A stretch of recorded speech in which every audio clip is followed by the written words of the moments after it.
Hey guys, welcome to the sixth discussion of philosophy as a conversation. So my two theoretical ethics for this week is utilitarianism and virtue ethics. I'm going to firstly discuss the utilitarian view. So the basic premise of utilitarianism is obtaining the maximum amount of net pleasure. This includes not only personal pleasure, but pleasure for all. So one of the dilemmas with utilitarianism is deciding which options will maximize pleasure. That's one of the main issues with utilitarianism. But Ethics in a Nutshell, Chapter 5, explains that judgments about the pleasure or pain of others' experience are necessarily uncertain, for we cannot get inside anyone else's head and experience the world from their perspective.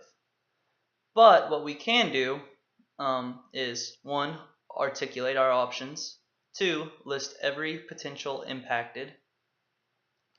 3. Consider the likely outcomes of the candidate actions. And then 4. Calculate the net pleasure each is likely to produce. And then finally, take whichever path most likely maximizes pleasure.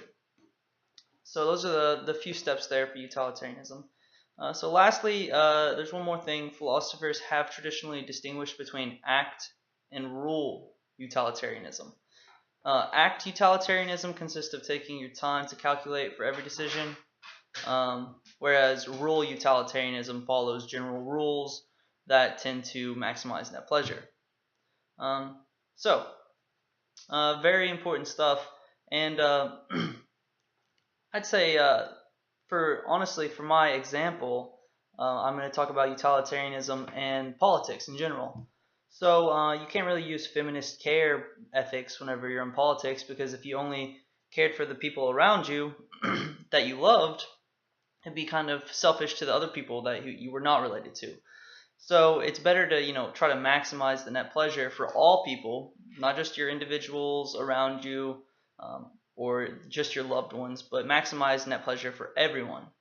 So I feel like utilitarianism is definitely very important in the field of not only economics, politics, science. You could even maybe argue for some religions. So there's my example. Secondly, I discuss virtue ethics.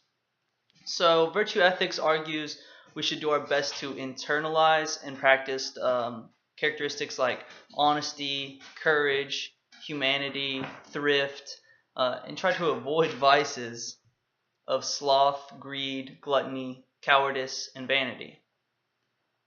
So the overall premise here is developing character, good character.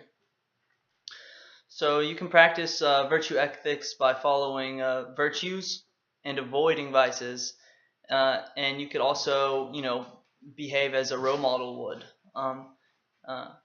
or someone that would be a good example. You could follow there. You could say, what would they do in this situation?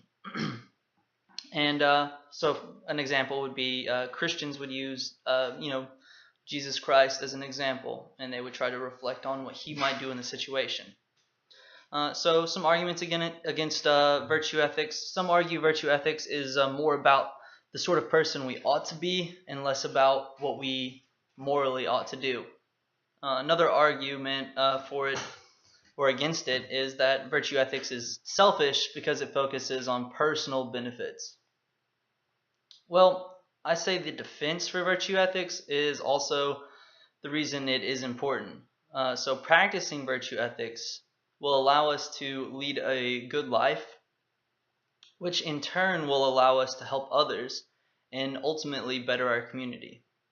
So hope you guys enjoyed the video. I'll see you next week.